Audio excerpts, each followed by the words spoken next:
하루에도 수백 개씩 쏟아지는 경제 뉴스들. 복잡하고 재미없고 깊이가 없어서 실망하셨습니까?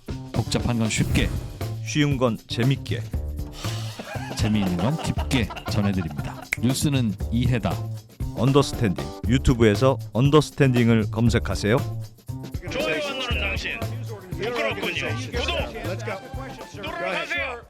네, 글로벌 모니터 김수원 대표님 바로 만나보겠습니다. 어서 오세요. 예, 안녕하십니까. 네. 대인관계 안 좋은 김수원입니다. 아직도 안 걸리셨어요? 예, 대인관계가 안 좋다 보니까 김선 대표님이랑 어쩔 수가 없습니다. 저랑만 안 걸리는 문제 것 있다 같아요. 진짜. 문제 있다. 뭐 인간관계가 인생 그렇게 살지 마세요. 좀 저렴합니다. 나는 인간관계가. 진짜 많이 붙어 다녔는데 어떻게 안 걸리는지 모르겠어요. 아니, 이게 진짜 이 슈퍼 내성 그 보유자가 있는 것 같아요. 강력한 예. 그 내성이 있는 것 같아요. 저 같은 경우는 좀 사람들 많이 만나고 많이 좀 싸돌아다니고 예. 그 이렇게 번잡한데도 그 서슴치 않고 그냥 네. 바로 가고 그러는 편이거든요. 평소에 그러니까 면역이 예, 그래서 어릴 때 막 흙 집어 먹고 막 이랬죠. 네, 뭐 떨어진 거 다시 주워 주워 먹고, 먹고. 네, 네. 애들이 뭐 퇴퇴하고 버리는 것도 뭐 내가 그냥 먹고. 먹을만 하니까. 네. 근데 그래서 저는 걸려도 이제 제가 제일 먼저 걸릴 걸로 생각을 했는데 네. 의외로 뭐 아직까지 전혀 제 주위에 뭐 많은 사람들이 걸리고 있는데 안 걸리고 있습니다. 그래서 와. 이게 사람마다 좀 특징이 있나 봐요. 좀 강한 사람이 있나 봐요. 네, 좀 더럽게 이렇게 약간 지저분하게 좀 이렇게 바이러스에 많이 노출된 환경에서 자라면 좀 강하지 않나. 예. 네. 고맙습니다. 네. 쌍용 자동차 예. 어떻게 됐어요? 쌍용차가 뭐 다들 아시는 것처럼 그 에디슨 모터스 쪽에서 잔금을 못 내는 바람에 쌍용차에서 뭐 그 투자 계약을 해지를 했죠. 그래서 에디슨 모터스 쪽에서 뭐 지금 소송도 일단은 제기를 해놓은 상황인데 예. 그런데 그 며칠 전에 보니까 그 강영권 그 회장이 예. 어떤 매체 인터뷰한 걸 보니까 우리 에디슨 모터스가 그 전기차 좋은 기술도 가지고 있는데 상황이 이렇게 되어서 정말 안타깝다. 기회가 주어진다면 어떻게 쌍용차를 위탁 경영이라도 한번 해보고 싶다. 이렇게 표현을 하셨더라고요. 그래서 이분이 이제 좀 마음을 좀 내려놓았구나. 지금 대세가 지금 흘러가는 본인도 이제 당연히 뭐 로펌 통해서 이런 경우에 우리가 승산이 있나 하는 걸 좀 알아봤지 않겠습니까? 예. 아마 뭐 로펌이나 이런 데서 이게 조금 승산이 그렇게 높지 않다는 그 이야기를 들었는 것 같습니다. 그러니까 지금 이번에 그 쌍방울, 그 이제 양방울, 쌍방울에서 그 우리가 M&A를 한번 해보겠다고 들어오니까 예. 보도에 따르면 쌍방울하고 지금 강영권 회장 측하고 만났다고 합니다. 만나서 어떤 이야기를 했는지까지는 나오진 않았는데 네. 그렇게 만나고 나서 이제 그 일부 기자들을 만나서 뭐 위탁 경영 이야기도 하고 지금 강영권 회장 입에서 뭐 그런 이야기가 나오는 걸 보니까 쌍방울은 돈을 내고 뭐 강 회장은 위탁 경영을 어떻게 하면 될지는 모르죠. 서로 이제 공동 부담을 하는 건지 아니면 예. 한쪽은 돈을 대고 이쪽은 지금 전기차 관련된 기술이 에디슨 모터스 쪽에 얼마나 있는지 뭐 그건 알 수는 없는데 네. 뭐 전기차 버스 사업을 해 왔으니까 아무것도 없지는 않겠죠. 예. 아무것도 없지는 않으니까 양쪽이 서로 될 수 있는 것을 이렇게 돼서 뭐 합작법인을 세워서 인수를 할 수도 있는 겁니다. 이론적으로는 뭐 쌍방울하고 에디슨 모터스하고 합작법인을 세워서 뭐 여기가 돈을 좀 쌍방울 쪽에서 돈을 조금 더 대고 만약에 어떤 여기서 에디슨 모터스 쪽에서 무형 자산이 있다 그러면 그 무형 자산 뭐 특허라든지 지식 자산을 출자해서? 좀 출자를 해서 합작법인을 세우고 예. 그 인수를 해서 뭐 운영을 할 수도 있고. 근데 그 강영권 회장이 뭐 위탁 경영 이야기를 뭐 기회가 주어진다 뭐 위탁 경영을 해보고 싶다는 뭐 이야기도 하고 이렇게 조금 이렇게 슬슬 흘리는 내용을 보니까 물밑에서 뭐가 쌍방울 쪽하고 뭐 이야기가 뭐 돼가고 있는 부분이 있는 건지 그건 정확하게는 모르겠습니다. 하여튼 그런 말씀을 하셨더라고요. 그래서 자기들 최소한 에디슨 모터스의 그 독자적인 그 인수는 완전히 마음을 접은 것 같고 그 다음에 뭐 우선 협상 대상자 그 지위 그 보전 청구 소송이라 가처분 소송이라든지 이런 부분 있잖아요. 네. 이런 부분도 지금 그냥 그 형식적으로 많은 투자자들이 물려 있기 때문에 그 좀 약간 쇼잉 차원에서 하고 있는 것 같고 그 다음에 계약금을 300억 원을 냈습니다. 그 3천억의 쌍용차 그 계약을 했는데 계약금 300억 내고 2,700억 잔금을 납입을 못해서 계약금 이번에 떼인 거예요, 그럼?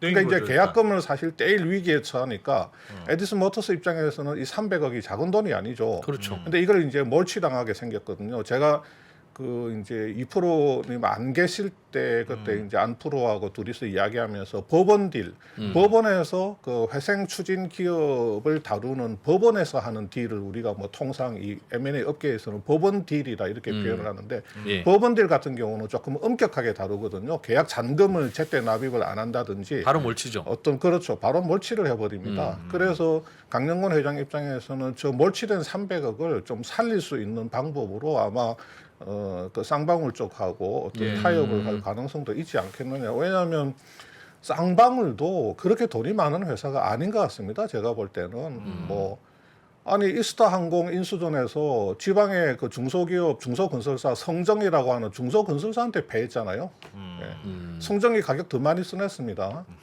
그때 뭐 이스타항공 그 인수할 때 쌍방울에서 뭐 한 뭐 1,000억, 1,200억 정도 예, 이렇게 예. 마련해가지고 배팅했다가 예. 그냥 지방의 그 중소건설사 거기에 훅 그냥 발렸잖아요 그때. 예. 예.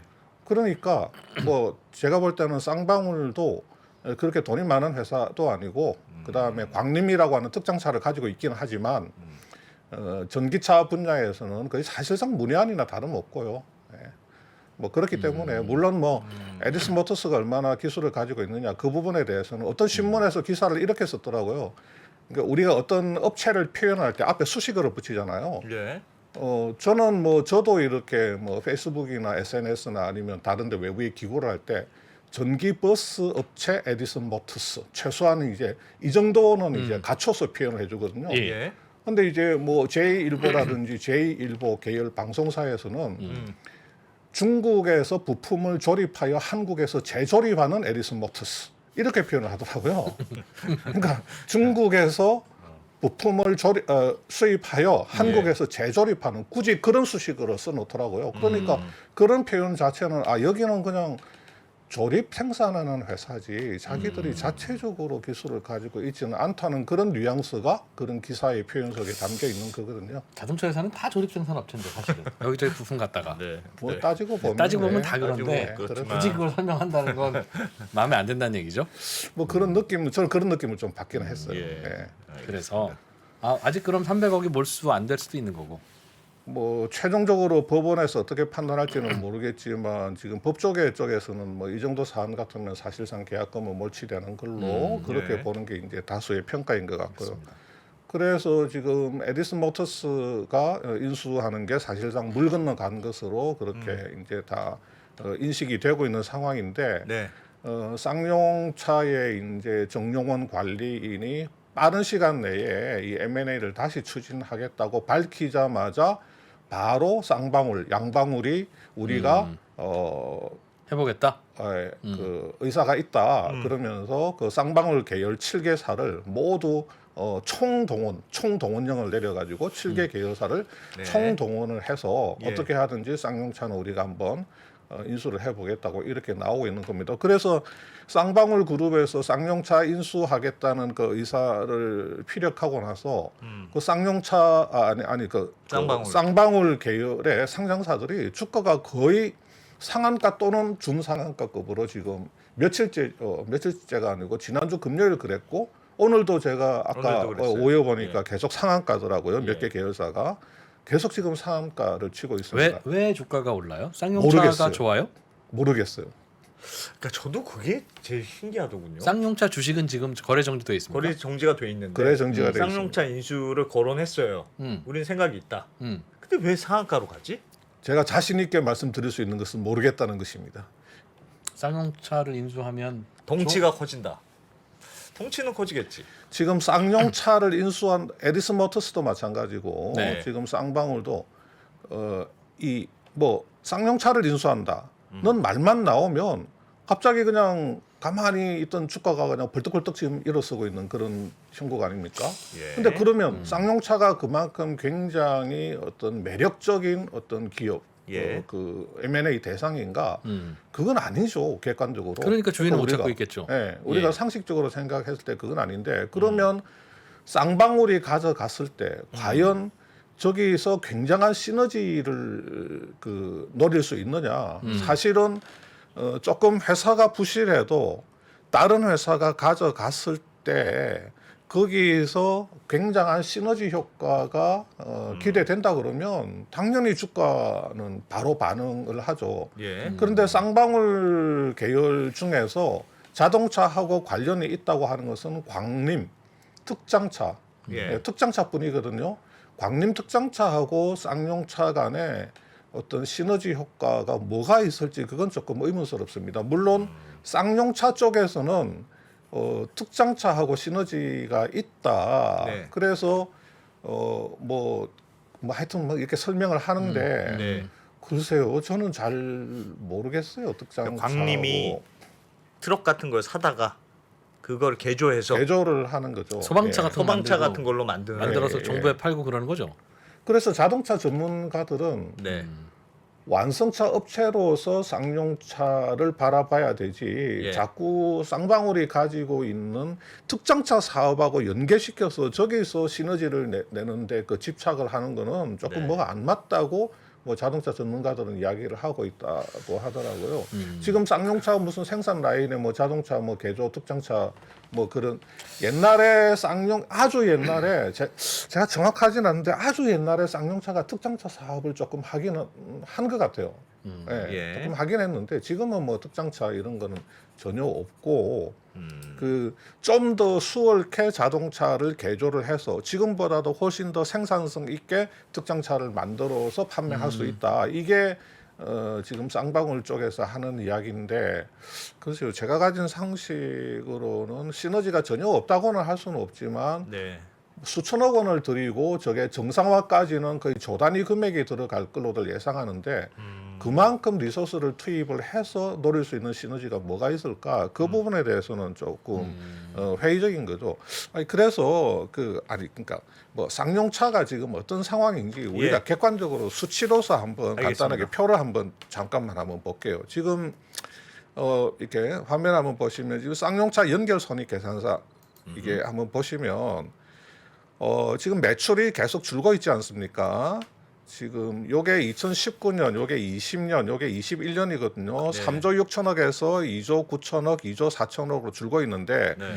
매출 원가를 한번 보세요. 2.9조 매출에 2.8조 원가입니다. 매출 원가. 순수하게 판관비를 제외한 매출 원가만. 예. 작년 같은 경우도 2.4조 매출에 지금 2.3조 매출 원가입니다. 이게 매출 원가율로 따져보면 작년은 97.6% 매출 원가입니다. 네.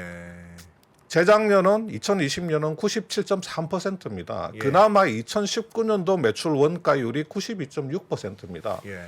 매출 원가율이 90%를 넘게 되면 절대로 이런 제조업체에서 이익을 내기가 어렵습니다. 물론 판관 비율을 10% 안쪽으로 이렇게 줄일 수 있으면 다만 한 1% 아주 많으면 1.5% 정도 예. 그 이익을 낼 수는 있지만 원천적으로 지금 매출 원가율 구조 자체가 이렇게 이제 힘든 회사고요. 예. 그 다음에 지금 영업이익이 당연히 지금 2,800억, 4,400억, 2,600억 이렇게 영업에서 지속적으로 수천억 원의 그 손실을 내고 있죠. 지금 자본 구조를 봐도 여기 지금 자본 총계가 작년 말 기준으로 마이너스 800억 아닙니까? 예. 그러면 이게 자본 완전 잠식이라고 하는 거거든요. 이미 2020년 말부터 자본 완전 잠식에 들어갔고 그나마 2020년보다도 21년도에 뭐 거기서 거기이긴 하지만 조금 자본 완전 잠식요 숫자가 조금 줄었잖아요. 예. 이게 그나마 여기 보시면 2,240억이 있잖아요. 자본 안에. 예. 이게 토지 자산 재평가를 한 겁니다. 평택 공장. 네, 작년 4월 달에 평택 공장 그 토지 자산 재평가를 해서 거기서 재평가 차익으로 한 2,600억, 400억 하여튼 2천 몇백억 토지 자산 재평가 차익이 여기 기타 자본에 플러스로 들어가는 바람에 요게 없었으면 이 저 자본 총계 마이너스가 이게 거의 한 3천억 넘게 나오는 거죠. 예, 그것 때문에 지금 이렇게 자본 구조를 방어를 해놓은 그런 상황이거든요. 여기 토지자산 재평가 이익잉여금인데 지금 그 회계법인에서 쌍용차 그 청산 가치와 존속 가치 평가한 걸 보면 청산 가치가 9,800억인데 존속 가치가 6,200억밖에 안 나왔습니다. 예. 작년에 예. 그 조사를 했을 때.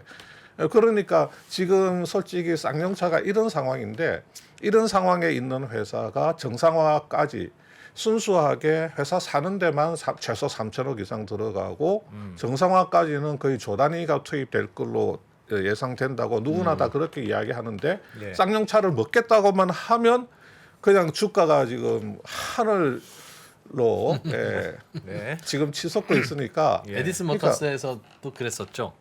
그랬죠. 8만 원까지 올라갔잖아요. 네. 원래 에디슨 EV, 에디슨 EV 만 원도 옛날에 안 되는- 세미시스코. 예. 만 원도 안 되는 주식이었는데 그게. 그러니까 이제 학습 효과죠, 뭐 그럼. 학습 효과죠. 그렇죠. 지금 그 이진우 프로 말씀대로 이게 이제 학습 효과인데 그 전에 에디슨 EV 학습 효과가 있고 또 에디슨 EV 전에 또 이런 류의 M&A, 이런 류의 M&A에서 발생한 학습 효과인 거고 정말 쌍용차가 너무 매력적이고 우량한 기업이라서가 아니고 예. 이런 류의 M&A에서는 내가 지금 빨리 주식을 사고 그 다음에 이제 우르르 따라오고 튀어오르면 나는 팔고 빠지고 또 상황 보다가 또 떨어지면 또 들어가서 하여튼 이 돈을 버는 학습 효과가 지금 이 주가를 움직이고 있다고 봐야 되는 거죠. 돈을 버는 학습 효과입니다. 학습 효과. 네. 예, 다른 게 있는 게 아니고. 쌍방울은 좀 살만한 돈이 있습니까? 가전에서 제가 볼 때는 쌍방울은 그렇게 인수대금 정도 한 3천억에서 4천억 정도 결국 지금 채권단에서 예. 이게 이제 이 사달이 벌어진 게 어떻게 보면 그 매각 대금을 한 3천억 정도로 책정하고 예. 그다음에 현금 변제율을 1.7%로 갖고 간다 그러니까 네. 당연히 그 채권단에서는 이거 무슨 이런 짓을 하느냐. 지금 이스타 항공 같은 경우도 제 기억으로는 채권 변제율이 3%대였고 예. 나중에 협상을 해서 뭐 5%대인가 그렇게 올라갔었고 예. 그 전에 뭐 여러 정말 좀 많이 망가진 기업들의 현금 변제율도 한 두 자릿수 정도는 나오는 경우가 많았단 말이에요. 10% 이상은 나오는 경우가 많았는데 여기 에디슨 모터스 쪽에서 회생 계획안을 만들면서 1.7%의 현금 변제를 해주겠다고 하니까 우선은 채권단 쪽에서 엄청나게 빡쳐버린 겁니다. 1.7% 현금 변제 받을 바에야 차라리 다른 저 원매자 찾겠다, M&A 다시 하겠다. 그 다음에 이제 노조 쪽에서도 뭐 에디슨 모터스의 회사 팔 이유 없다고 이제 거부하고 나오고 갑자기 이제 분위기가 냉랭하게 이제 식어버리고 거기다가 쌍용차 그 평택 공장 그 부지 담보로 해서 산원이 돈 빌려줘야 된다 이렇게 주장을 하니까 예. 이 사람들 돈이 없구만. 돈이 없는데 그러면 돈이 없는데 왜 쌍용차에 저렇게 집착을 하느냐 하는 근본적인 의문이 생겨버린 거죠. 그래서 이 뭐 저는 뇌피셜이기는 하지만 에디슨 모터스도 단순히 쌍용차 그 자체만 받겠느냐. 지금 쌍방울이 들어온다고 하면서도 쌍용차 그 자체의 사업, 쌍용차의 사업, 영업 그 자체만 받겠느냐. 제가 볼 때는 다른 게 있다는 거죠. 그게 뭐냐. 여기 화면에서 보시는 것처럼 쌍용차 평택 공장 지금 부지까지 지금 보고 있는 게 아니냐. 예. 그런 생각을 저는 하고 있는 겁니다. 저 부지가 어떤 부지예요?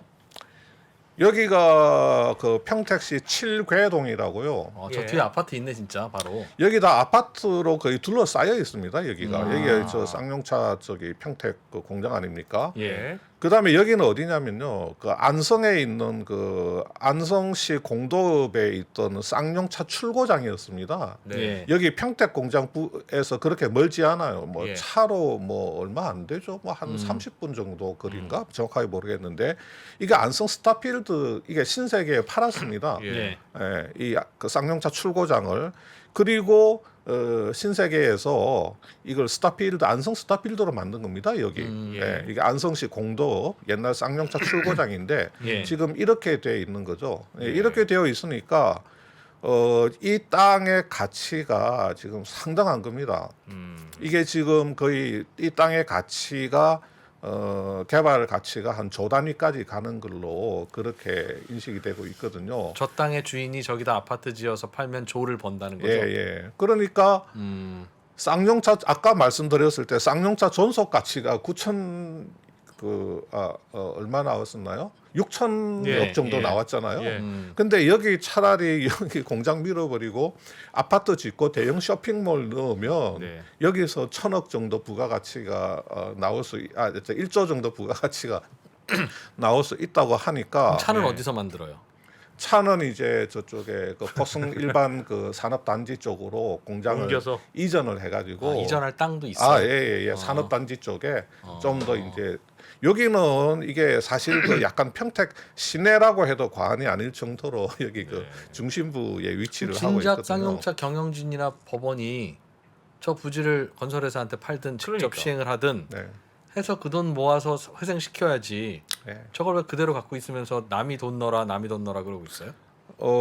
이게 뭐 지금 이 땅을 회사에서 이게 지금 공업 그 지금 지역으로 돼 있잖아요. 공장터니까. 예, 공장이니까 평택이 이 용도 변경을 용도 해야 변경을 해줘야 되니까 되는구나. 그래서 평택시에서 허락을 해줘야 되고 예. 그 시간이 많이 걸려요. 굉장히 많이 걸리고 그 다음에 이제 그러면 그 많이 이게 개발되는 그 기간 동안에 이 빨리 뭐 공장을 이전을 하면서 이 회사가 이제 좀 차를 만들고 그다음에 자동차 업계 발전 속도가 많이 빠르니까 예. 계속 자금을 넣어가면서 근데 이거 뭐 공장 이전하고 여기 개발한다고 해서 그냥 야 좀 쉬다가 하자 이게 안 되잖아요. 그런 이제 저기 복잡한 그 문제들이 있는 이전 거죠. 비용이 필요하구나. 예, 이전 비용도 필요하고 청와대처럼. 이 땅도 팔려고 하면 용도 변경해야 되고 또 원매자 구해야 되고 거기 협상하고 거기도 무진장한 이제 또 시간이 이제 걸리게 되는 그래도 거죠. 해야지 돈 나올 때가 저기밖에 없는 것 같은데. 저걸 빨리 해야 되는 그래도 거 저걸 아닌가? 해야지 그러면 어려워도. 뭐 하려면 뭐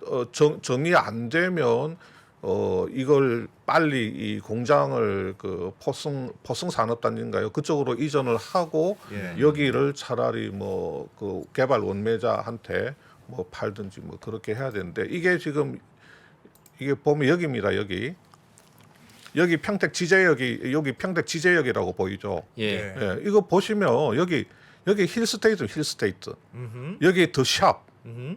예. 여기 센트럴 자이 여기 이제 동문건설의 그 굿모닝 그 힐맘시티 예. 동문건설 홍보 한번 해드렸습니다. 예. 네. 그리고 여기는 뭐 잘 알려지지 않은 아파트고 여기 이제 평택 그 아이파크 뭐 이렇게 이거 완전히 지금 아파트 단지들이 이렇게 계속 그 들어서고 둘러싸여 있는 있군요. 그런 지역입니다.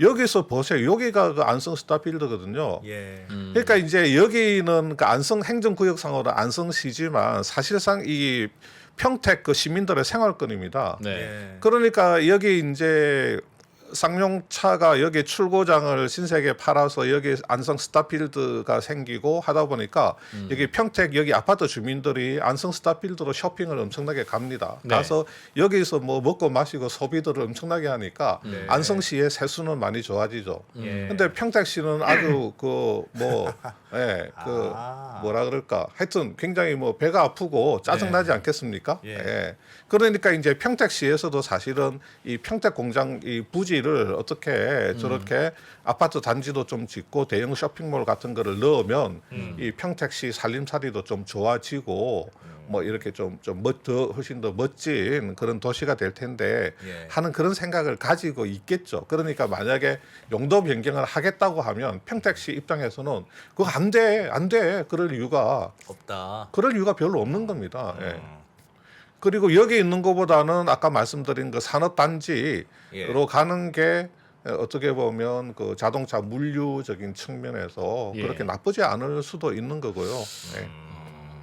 여기 지금 이 평택 공장 부지가 여의도 면적이 290만 제곱미터인데 예. 한 3분의 1 가량 정도 됩니다. 그러니까 굉장히 넓으네요. 한 85만 제곱미터 이게 이제 대형 부지고 여기 이제 뭐 준주거지나 아니면 쇼핑몰을 지을 수 있는 그 상업 용지로 그렇게 용도 변경을 해서 매각을 한다든지 뭐 물론 이제 쌍용차가 직접 개발을 하면 좋기는 좋겠지만 직접 개발하는 거는 조금 원천적으로 어려울 것 같고 차라리 매각을 하는 게 더 낫죠. 그래서 여기 뭐 개발 그 이익을 가지고 빨리 그 전기차 시대에 대비를 해서 뭐 전기차를 개발한다든지 회사 뭐 빚 떨어낼 거 빨리 떨어내고 하는 게 이제 더 맞다. 이런 이야기도 있죠. 그러니까 제가 볼 때는 에디슨 모터스가 작년 10월 달에 우선 협상 대상자로 선정되고 나서 산원에 요구한 게 이거 아닙니까? 여기 그 아파트 짓고 쇼핑몰 넣고 차라리 이 쌍용차 평택 공장은 조금 외곽으로 빠지는 게 그게 좋을 것 같은데 M&A 본 계약서에 그 내용을 좀 넣으면 안 되겠냐라고 이야기를 한 걸로 그렇게 알려져 있습니다. 근데 그 산원에서 노를 했죠. 본 계약에 그거 본 계약을 쌍용차하고 넣는다는 게 무슨 뜻이에요? 투자 이제 쌍용차하고 이렇게 투자 계약을 할 때 투자 계약을 할 때 그 이 쌍용차 산은이 주채권은행이니까. 이 쌍용차 이 그 평택 공장은 이전을 하고 그다음에 이 부지는 준주거지나 아니면 그 상업용지로 개발하는데 그 상호 뭐 서로 협력한다. 뭐 이런 식의 이제 그런 문구를 선언적인 문구를 이제 넣자 그랬는데 산호는 그렇게는 못하겠다. 지금 너네들 자꾸 이게 지금 이 땅을 담보로 해서 산원에 뭐 7천억 달러, 8천억 달러 그런 어떤 그런 전략의 일환인 것 같은데 우리는 절대로 협조 못한다. 이거 LBO 아니냐 그러면 인수하려고 하는 대상 회사의 그 자산을 담보로 M&A를 하는 그런 LBO 아니냐 그러면서 그 산원의 이동걸 그 회장이 거기에 굉장히 반대를 했었죠. 용도 변경을 누가 추진하든 얼른 해야 용도 변경이 되고 나면 땅의 가치가 더 올라갈 거 아니겠어요. 저도 올라가겠죠. 그런 실제로 걸까요? 그게 이게 용도 인수가 변경하면 그 땅의 가치는 누가 봐도 땅의 가치가 좋아 보여요. 근데 예를 들면 새로운 자금이 안 들어오면 이전하거나 할 돈이 없어서 그런가? 이전할 돈이 없다. 그래서 누군가 주인이 와서 돈을 집어넣고 돈을 집어넣어야 뭐 이전을 하든 뭘 하든 이사 비용 되고 그런 건가요? 그거야 뭐 용도 변경만 되면 네. 굳이 산업은행 아니더라도 다른 은행이 팔고 그 돈으로 이사 가면 될 것 PF 같은데. 대출도 할 거고 음. 그러니까 그걸 얼른 해야 저게- 되고 평택시장이 안 해주면 쌍용차 직원들이 단결해서 평택시장을 바꾸든가. 우리가 뭐 정확한 그 이 공장 이전 뭐 프로세스나 저런 어떤 개발 계획에 실행되기 위해서 얼마만큼 시간이 투입되고 그거 왜 안 되는지 저희가 취재해서 그런 것들은 그 잘 백브리핑 모르겠는데 시간에 취재해 오겠습니다. 네, 여기 이제 특히 평택 지제역 여기 있지 않습니까? 예. 이 지제역 그 이 북쪽에 평택시 고덕면이라고 하던데 이 고덕면에 삼성전자가 평택 캠퍼스도 조성하고 있어서 지금 많은 사람들이 어차피 쌍용차 그 평택 공장은 여기에 계속 있기 어렵다.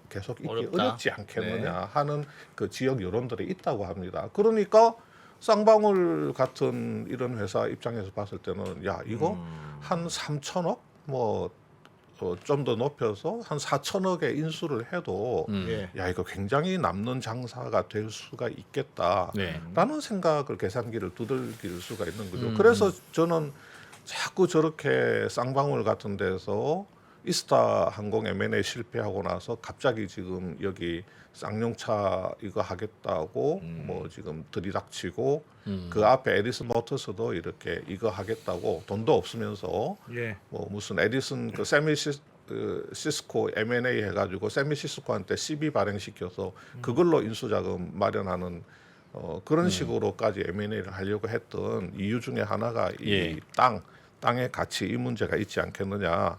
예, 그렇게 뭐 그런 생각이 드는 거죠. 이거 아니면 굳이 이제 저렇게 막 주가까지 저렇게 난리치고 예. 하는 거를 좀 설명을 하려고 하다 보니까 이 땅을 자꾸 이 땅을 자꾸 보게 되는 겁니다. 여기 뭐 SRT 이게 뭐죠? 평택 그 지제역 쪽에 SRT가 정차를 하죠 아마. 예, 그런 장점도 있고 그렇습니다. 그래서 지금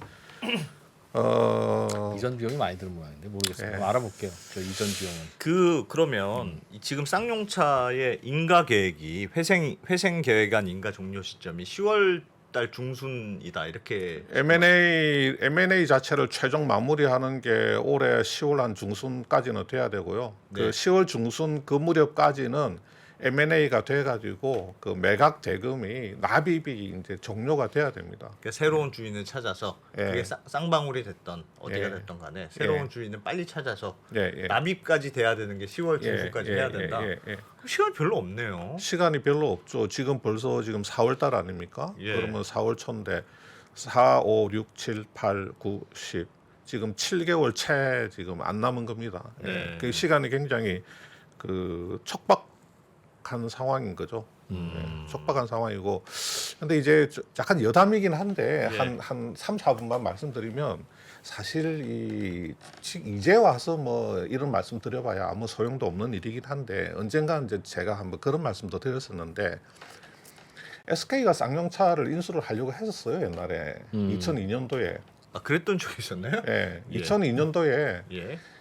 쌍용차가 이제 원래 쌍용차가 이게 상황이 조금 안 좋아져 가지고 예. 이 대우그룹에서 인수를 했었거든요. 예. 대우그룹에서 인수를 해서 갖고 있다가 IMF 오면서 대우그룹이 무너질 때 네. 그때 이제 이게 채권단한테 넘어가게 됩니다. 예, 쌍용차가 예. 채권단한테 넘어가게 되는데 2002년도에 그 무렵에 이제 우리 SK 최태원 회장이 예. 자동차에 관심이 좀 있었어요. 왜냐하면 아. 정유를 하다 보니까 이 기름도 자동차하고 관련된 거죠. 그렇죠. 그다음에 이제 스피드메이트라고 이게 예. 자동차 뭐 이런 어떤 그 우리 윤활유. 뭐 예. 그런 자동차 관련된 예. 뭐 정비, 자동차 정비, 뭐 자동차 그렇죠. 그렇죠.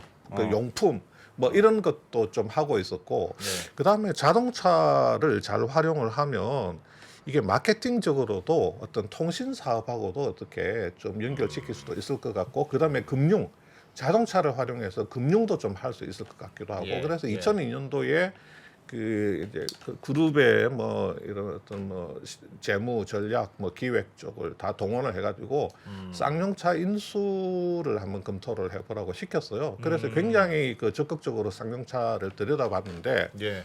그때 SK 그룹에서 쌍용차 밸류를 한 7천억에서 1조 사이로 봤습니다. 7천억에서 1조 사이로 예. 그때 이제 그 PR 기준으로는 한 12에서 14배 정도 그렇게 봤고 제 기억으로 에비타 배수 기준으로는 한 5배에서 7배 사이 정도 예. 뭐 대략 그렇게 기억이 나는데 그래서 주당 가치 기준으로는 한 8,000원대 대략 그렇게 해서 7천억에서 한 1조 사이의 기업 가치 그 네. 엔터프라이즈 밸류를 가진 걸로 그렇게 평가를 했어요. 평가를 했는데 결국 막판에 그냥 드랍을 했는데 왜 드랍을 했냐면 그 우선은 시너지 그 당시에도 쌍용차의 어떤 생산 규모라든지 예. 쌍용차가 가지고 있던 그 네트워크가 이게 SK에 그렇게 크게 도움이 되겠느냐? SK가 덩치가 크니까 그 시너지 효과가 뭐 생각만큼 날 수가 있겠느냐? 거기에 대한 약간의 회의감이 있었고 예. 가장 이제 제일 SK에서 망설였던 거는 SK가 자동차 제조업을 해본 적이 없었기 때문에 예. 이 자동차 제조업을 우리가 이게 컨트롤을 할 수 있을까? 예, 이것도 이제 나름 그 자동차 제조업인데 이게 자동차 제조라는 게 이제 수시로 리콜 같은 게 이제 발생될 수도 있고 예. 뭐 이제 경기 좀 영향도 많이 받고 뭐 그런 업종이다 보니까 우리가 한 번도 안 해본 이 자동차 제조업의 어떤 리스크를 예. 우리가 이렇게 잘 컨트롤하면서 경영을 해 나갈 수 있을까? 거기에 대해서 이제 별로 자신을 못 가졌던 것 같아요. 예.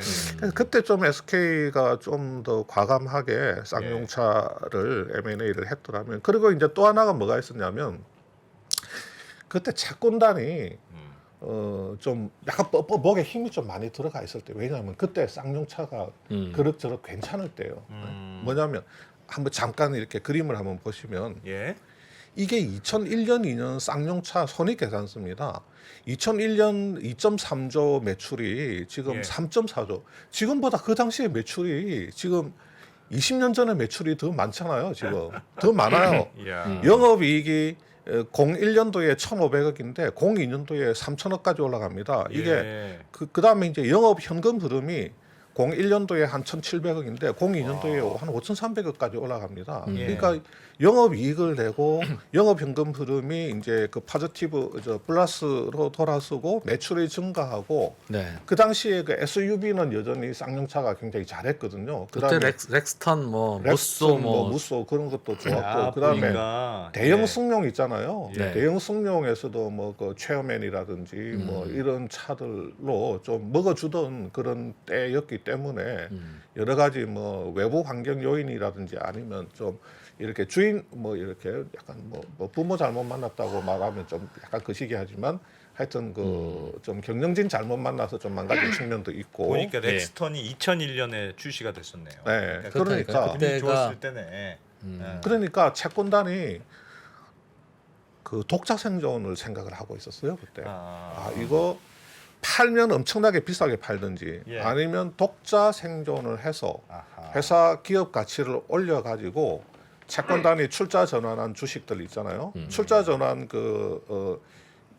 2000년도하고 99년도에 출자 전환 많이 했거든요. 예. 차라리 그 출자 전환한 주식의 가치를 높여서 이걸 나중에 매각하는 게 다른데 M&A해서 그냥 파는 아니, 것보다 더 낫다. 아이고야. 그래 아이고야. 그러다 보니까 SK에서 이제 이렇게 좀 찝찝거려 보니까 예. 독자 생존 분위기가 채권단 내부에서 너무 강한 거야. 그래서 야 이거 싸게는 안 싸게는 팔겠구나. 안 팔겠구나. 아. 아이 그러면 그러면 굳이 뭐 우리가 뭐 자신도 없는 업종을 할 필요 있겠느냐. 그래서 드랍을 했는데 참 그 나중에 제가 이제 그걸 몇 년 전에 이렇게 취재하다가 그걸 알게 돼가지고 참 예. 조금 안타깝더라고요. 네, SK가 인수하면 SK 주유소에서는 10% 할인. 그러게.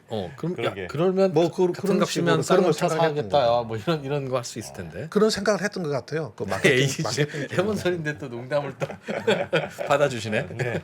아니, 또 우리가 뭐든지 예능을 할수 다큐처럼 있죠. 이렇게 받아주잖아요, 뭐든지 할 또. 수 있었겠죠. 뭐 하려면. 우리가 또 예능과 다큐를 또 혼재하는 게 걱정이에요. 그러니까 쌍방울 인수하면 쌍용차 뒤에 로고에 뭐 쌍방울로. 트윈벨 이런 거 붙든가 뭐 에디슨 아파트 이런 건 좀 이상한. 아니 근데 이번에 워낙 이제 에디슨 때 좀 이상하다는 생각이 들어서 사실은 뭐 너무 의심부터 하면 안 되지만 쌍방울 인수에 대해서 그렇게 잘 모르겠다는 생각이 먼저 들더라고 사실. 뭐 대부분 분위기가 좀 과연 자금 조달 능력이 있겠느냐 예. 하는 데 대한 의심, 그 다음에 에디슨 모터스가 가지고 있던 기술력 부분에 대한 의심, 그런 의심들이 굉장히 많았었죠. 이번에 그럼 재입차를 공식적으로 받은 거예요? 아니면 지금 그냥 쌍용차가 이제 혼자 손든 겁니까? 그 쌍용차가 아니라 쌍방울이 혼자 손든 겁니까? 지금 그 LOI를 이번 주에 넣겠다고 했거든요. 예. 그 LOI 이제- 받겠다고 했어요? 그 산업은행이. 예. 그래서 지금 한영에서 산은이 아니고 매각주관사 한영회계법인 그 EY 한영에서 지금 받고 다시 있다. 그 LOI 받고 있기 때문에 이번 주에 그 LOI 넣는다고 했었고요. 요즘 뭐 주가 때문에 좀 고민하는 기업들은 LOI들 다 좀 넣어보시면 괜찮을 것 같은데. 네, 주가는 뜰 겁니다. 일단 뛰어. 어쨌든 간에 주가. 뭐 그거 넣는 것도 아니고 넣어보시면 그래서 지금 어쨌든 간에 지금 쌍방울이 네. 가장 강력하게 인수 의지를 표명하고 있기 때문에 우리가 또 쌍방울에 대해서 뭐 잠깐 조금 이제 네. 알아봐야 되지 않겠습니까? 예. 오늘 제가 아침에 여기 예. 광림 홈페이지를 들어갔더니 예. 요렇게 화면이 뜨더라고요. 저 화면 조금 잡아주시면요. 일일 트래픽 용량 초과래. 그러니까 와. 아니 언제 광림에 언제 누가 광림 홈페이지에 와. 그렇게 들어가겠어요. 와. 그러니까 이게 우리 투자자들이 어마어마하게 들어간 거야. 한 1,000명 들어갔다고 봐야죠. 한 1,000명 들어가니까 바로 다운돼 버린 거예요. 그냥 1,000명은 농담이고 그보다는 훨씬 더 많이 들어. 그러니까 이게 누가 들어갔겠어요 오늘? 예. 네? 투자자들이 들어간 거예요. 그렇죠. 광림 네. 뭐 하는 회사인지 들어보면 특장차 이제- 구매자들이 들어갔겠어요? 예?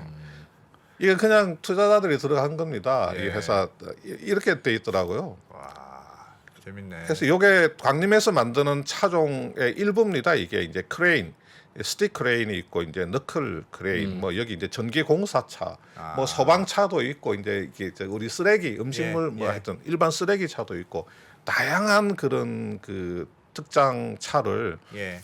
만들어내고 있는 회사죠. 아, 이게 그 쌍방울 그룹 구조를 보면 이렇습니다. 여기 제일 위에 칼라스 홀딩스라고 하는 지배회사가 있습니다. 칼라스 홀딩스. 그러니까 이제 일종의 이거는 뭐 경영 컨설팅업을 하는 회사인데 네. 이제 여기가 이제 광림 지분을 가지고 있죠. 네. 광림이 쌍방울 가지고 있습니다. 쌍방울이 이렇게 비비안을 가지고 있습니다. 비비안이 인피니티 NT라고 하는 회사를 가지고 있습니다. 이 예. 소프트웨어 회사입니다. 네.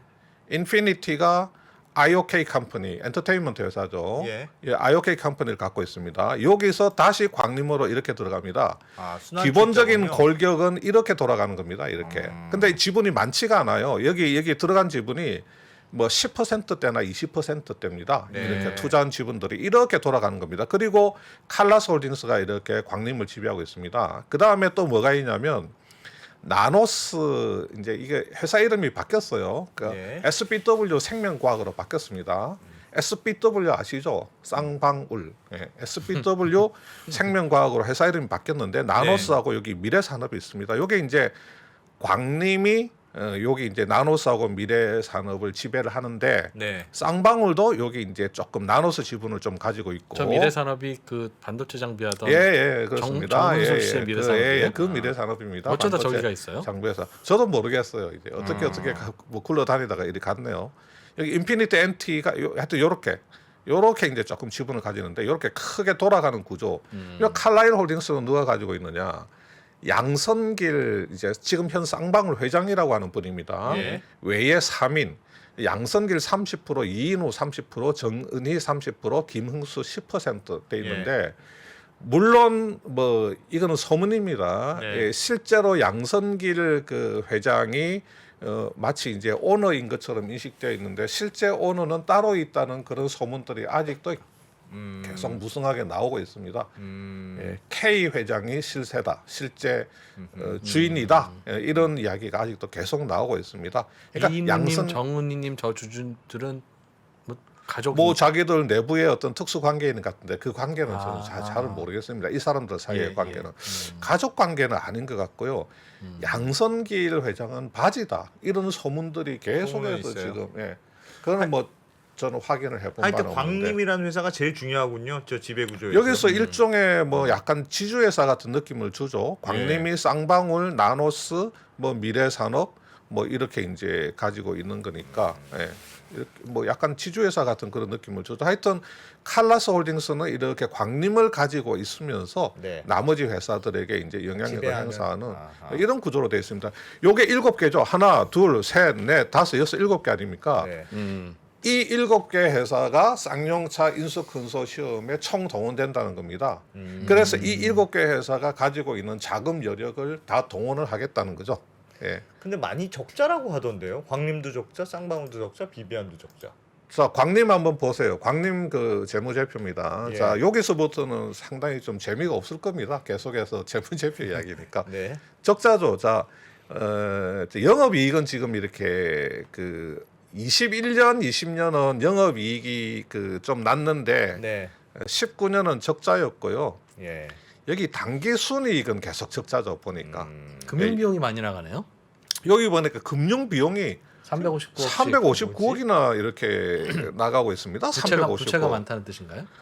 그래서 이제 제가 또 이게 뭐지? 금융 비용이 해서 금융 비용을 이렇게 들어가 보니까 예. 이자 비용이 꽤 됩니다. 한 117억 정도 되니까. 영업이익만큼 예, 이자 이자가 비용이 나가네요? 이제 꽤 되고 그 영업이익만큼 이자 비용이 있고 그 다음에 요게 금융 자산 평가 손실이 224억이 있는 거예요. 네. 금융 자산 평가 손실이 뭐 어디 투자했다가 그래서 손해 본 겁니까? 뭔 금융 자산 평가 손실이 이렇게 많은가 보니까 예. 그 계열사 지분 음. 계열사 지분을 계열사 지분의 공정 가치의 변동을 네. 손익계산서에 반영을 하더라고요. 예. 그러니까 이제 그 광림이 가지고 있는 아까 보니까 쌍방울 지분도 있고 IOK 뭐 미래산업, 나노스, 뭐, 미래산업 뭐 이런 네. 지분들 있잖아요. 예.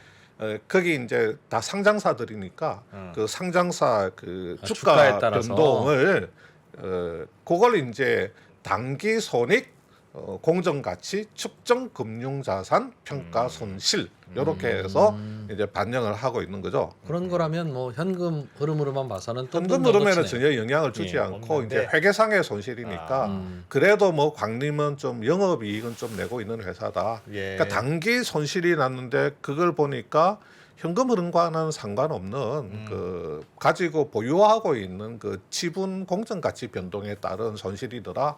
그러면 이제 우리가 그런 것은 뭐 그냥 이해해 줄 만하다. 그런 예. 이야기고요. 그다음에 이제 여기 이렇게 회사의 재무 구조를 보시면 현금이 꽤 됩니다. 여기 현금 자산이 뭐 한 700억 정도 되잖아요. 예. 근데 제가 볼 때는 이 현금 자산이 어디서 왔는가 보니까 예. 여기 단기 차입하고 전환사채 발행 같은 이런 차입에서 들어온 돈 때문에 이 현금 자산이 20년도에 한 350억에서 이렇게 한 700억 넘게 이렇게 늘어난 겁니다. 그러니까 영업 현금 그 흐름의 영향이 아니고 뭐 어떤 영업 활동을 통해서 뭐 현금을 많이 창출한 그런 영향보다도 예. 여기 보시면 이 전환사채라든지 뭐 이런 것들 이제 영향인 것 같고 아하.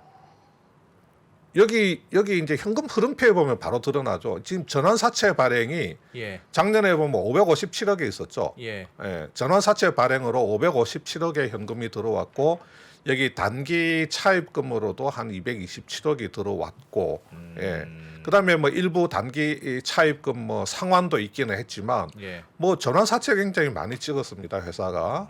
뭐 그러다 보니까 이 재무 활동을 통해서 뭐 사채를 발행한다든지 차입을 한다든지 이런 재무 활동을 통해서 현금을 많이 이렇게 지금 그 마련을 하는 이런 형태죠. 예. 그러니까 영업 활동 현금 흐름에서 그 들어온 그 순유입분은 100억이 안 됩니다. 이렇게 네. 100억이 예. 안 되는데 이게 재무 활동 통해서 뭐 사채 찍는다든지 전환사채나 차입 통해서 들어온 그 현금 그것 때문에 회사의 이제 작년 말 기준으로 회사 현금이 한 700억 정도 그렇게 있는 구조다 이렇게 볼 수가 있는 거죠.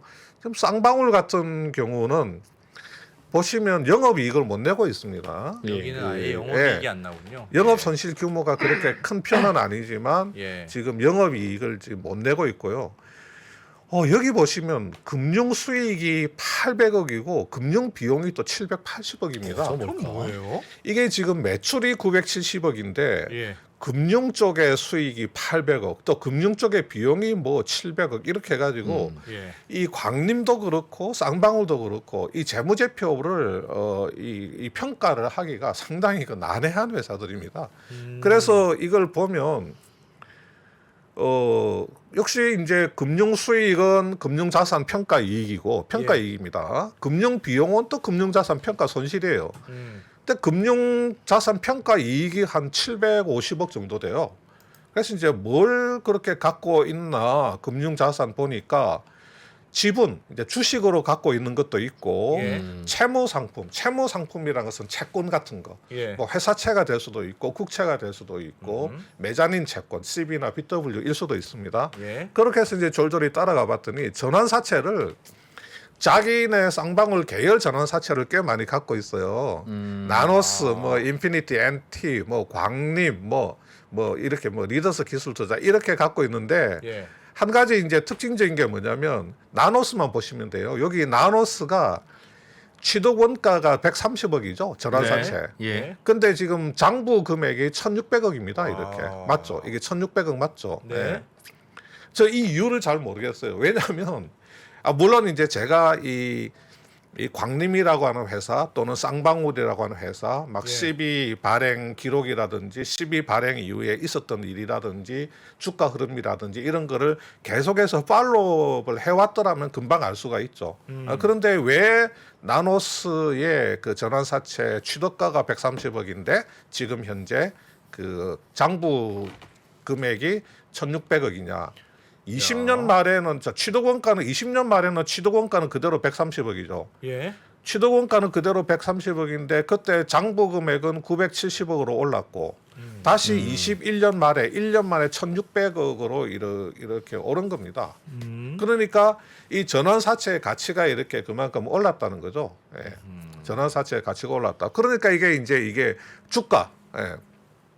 그만큼 이제 그 회사의 이제 주가가 올라가지고 이 전환사채의 이제 가치가 왜냐하면 이 전환사채를 단기 손익계산서에 반영하기 위해서 예. 공정가치로 평가한다 하고 앞에 나왔었잖아요. 예. 내가 가지고 있는 전환사채의 가격 변동을 손익계산에 넣기 위해서 나는 이 전환사채를 단기 손익 공정가치 평가 금융자산으로 분류를 한다. 예. 이게 이제 이 그 쌍방울이나 광림은 그렇게 하고 있는 것 같아요. 그러니까 이제 당연히 전환 가격은 낮은데 주가가 높으면 이 전환 사채 가치가 올라갈 수밖에 그러네요. 없죠. 그러니까 그렇게 이제 추정이 되고 있는 겁니다. 이 전환 가격보다도 이 나노스의 이게 주가가 올라가지고 지금 예. 전환 사채의 가치가 지금 엄청나게 올라간 뭐 그런 형태로 지금 제가 해석이 되고 있습니다. 제가 이거를 이렇게 막 들어가 가지고 뭐 예. 여러 개 회사 한 7개 회사를 다 뒤져보고 와야 되는데 예. 그렇게까지 하기는 제가 너무 좀 네, 그렇죠. 하고 뭐 예. 저희 출연료도 예, 그렇고. 그리고 출연료 대비해서 일당이 네, 사실은 조금 그렇습니다. 부족해서 네. 그까지는 안 했습니다. 근데 오늘 보니까 나노스도 지금 상한가인데 그러면 저 평가 차익은 더 높아지겠네요. 이런 식이 되면. 지금 그 주가가 이제 계속해서 이런 흐름으로 계속 가게 되면 네. 당연히 그 전환사채 가치가 올라가는 거죠. 예를 들어서 주당 전환 가격이 1,000원인데 예. 주가가 10,000원일 때하고 주가가 10만 원일 때하고 그 전환사채 가치는 완전히 다르죠. 공정 가치를 평가하게 되면 네. 예. 그러니까 여기는 보통 전환사채를 공정가치 그 평가를 안 하거든요. 그냥 그 삼각 그 원가로 예. 이렇게 예. 그 전환사채 안에 들어 있는 전환권만 파생금융부채로 인식을 하고 예. 그 회사채 부분은 그냥 삼각 그 원가로 이렇게 계속 회계 처리를 하는데 여기는 뭐 이렇게 하는 회사가 많은지 그 저는 잘 모르겠어요. 네. 그러니까 이 전환사채 자체를 예. 공정가치평가 금융자산으로 잡아놓는 경우가 참 좀 별로 없는 것 같은데 예, 그런 생각이 듭니다. 예. 하여튼 복잡하네요. 이게 이제 지금 그 이게 좀 전에 그 쌍방울이었죠. 쌍방울의 그 금융자산 평가 손실이나 이익이 예. 어마무시하게 그냥 거의 매출 수준으로 금융자산 평가 이익이 막 재무제표에 잡히는 이유가 예. 지금 이 CB 나노스 그 CB에서 지금 예, 기인한 걸로 그렇게 생각이 됩니다. 알겠습니다. 이야. 하여튼 좀 건드리기 좀 이렇게 들으면 들을수록 뭐 좀 이상하긴 한데 돈이 막 그렇게 많은 회사는 아니라는 겁니다. 예. 돈 자체가. 하여튼 좀 그럼 그래. 좀 그렇긴 한데 저희가 단정적으로 얘기하긴 그렇습니다만 좀 그러네요. 거시기하네요, 거시기해. 그렇게요. 아무튼 그런 네. 핫하면서도 좀 손으로 집어들기 애매한 주제를 그래도 집게로 잘 들어서 살짝 이렇게 한번 돌리고 저렇게 한번 돌리고 예. 탈탈 털어서 다시 내려놔 주시는 김수원 대표님 고맙습니다. 예, 감사합니다. 김한진, 박세희, 김동환 이 세 명의 투자 경력은 도합 100년입니다. 갈피를 못 잡으시는 투자자들을 위해서 어려운 시장에서 살아남아 본 경험이 있는 전문가 3명의 이야기를 꼭꼭 눌러 담았습니다. 이 3명은 어떻게 시대 변화에 적응했고 생존할 수 있었을까요? 각자의 경험담과 대응 원칙 그리고 방법론을 담았습니다. 변화와 생존에서 3명의 이야기를 들어보세요.